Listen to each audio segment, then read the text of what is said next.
So you want to know what Brazilian Jiu-Jitsu is. This video is a complete explanation for beginners who are looking to get into the sport. The first thing to know about Brazilian Jiu-Jitsu is it's not just one thing. It's one word that describes a bunch of different things. There is the base concept, which is that it's a grappling sport.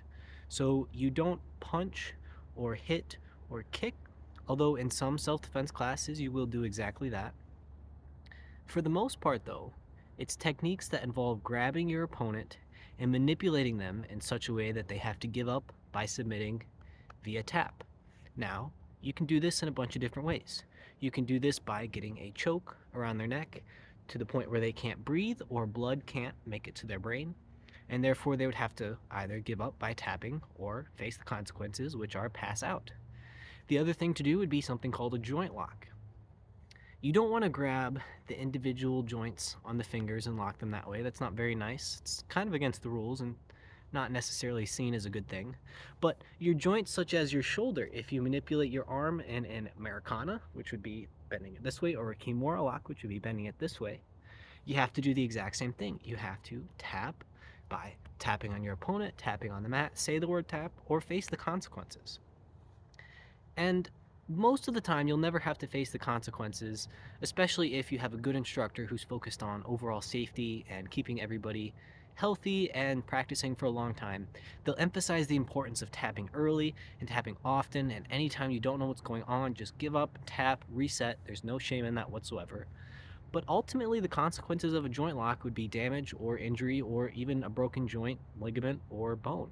And that's a little bit brutal to think about, but the fact of the matter is, Jiu-Jitsu is called the gentle art. And the reason it's called the gentle art is not because you're just touching each other very gently, but once you get to a high enough level of proficiency, you can be very calm in situations where people are usually very tense and filled with anxiety. A full-on confrontation with somebody in a jiu-jitsu class where you're grappling as hard as you possibly can be very intimidating for people who are new. But if you've been doing it for a few months to a few years, you'll be much more calm as you've seen the situation again and again in drilling and sparring in different situations. So you'll be able to react in a way that's much more gentle and calm. It's also possible to manipulate your opponent in such a way that they really feel like you just have control over them and not necessarily that you're hurting or doing any damage to them. So it can be seen as the gentle art. Say, for example, I had an instructor who called this, the drunk uncle techniques.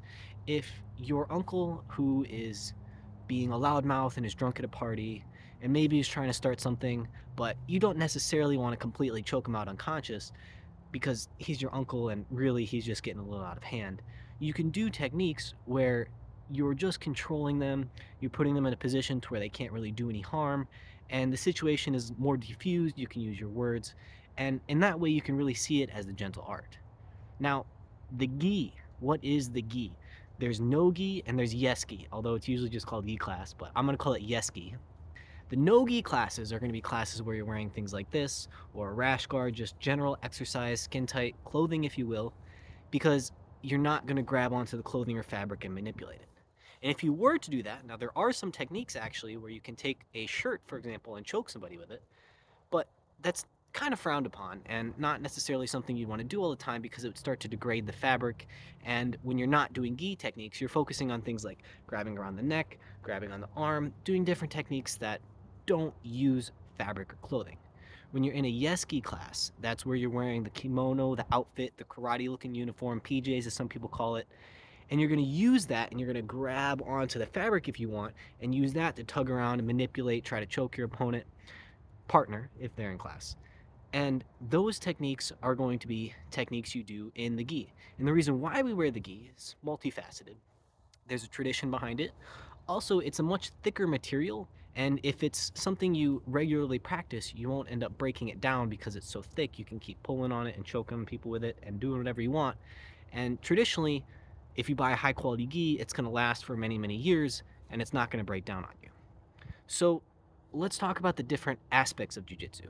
There is the self-defense aspect of it, there's the more sportive aspect of it, and the self-defense aspect of it, in my opinion, gets a bad rap in some ways.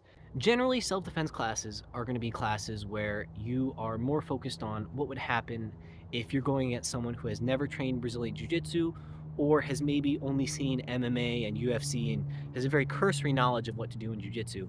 Oftentimes, these techniques are going to involve being the person on top, getting them in a very controlling position, getting them in something like a choke. And the reason why you'd want to do these techniques is obviously to defend yourself in a situation where you are either being threatened or attacked or someone is making you feel so uncomfortable and you can't escape, with your words or another way. When you have to use self-defense, but the fact of the matter is most people aren't going to use self-defense, and the reason why we keep practicing Brazilian Jiu-Jitsu is because it's also a super fun sport. And people who practice sport Brazilian Jiu Jitsu are not necessarily concerned with what would happen against someone who doesn't know Brazilian Jiu Jitsu in the street. They're much more concerned with how to win a match in a competition because you can get things like gold medals. And as pro Jiu Jitsu evolves, there's money starting to come into the sport. So people who practice competition jiu-jitsu are more focused on what would happen against someone who already knows jiu-jitsu. So your jiu-jitsu against someone else's jiu-jitsu. And you can do things like scoring points by getting in good advantageous positions, and ultimately you win no matter what if you get a submission.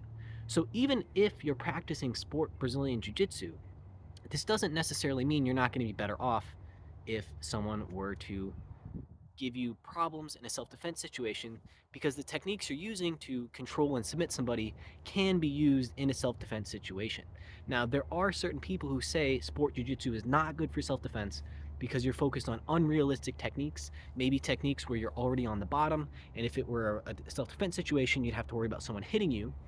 But the fact of the matter is, if you're very concerned about self-defense, you can do things like combat jiu-jitsu, where people are doing open-handed strikes. You can even do imaginary combat jiu-jitsu, where while you're rolling, you just imagine, okay, this person is able to strike me. Now, what would I do? Chances are you're going to try to control the arms, try to be on top, put them in a position where they can't hit you. So if you're very concerned about self-defense jiu-jitsu and you're at a sport-only gym, you can still practice those techniques on your own by taking some initiative. So, to summarize, Brazilian Jiu Jitsu is a martial art that focuses primarily on grabbing and controlling opponents without striking them.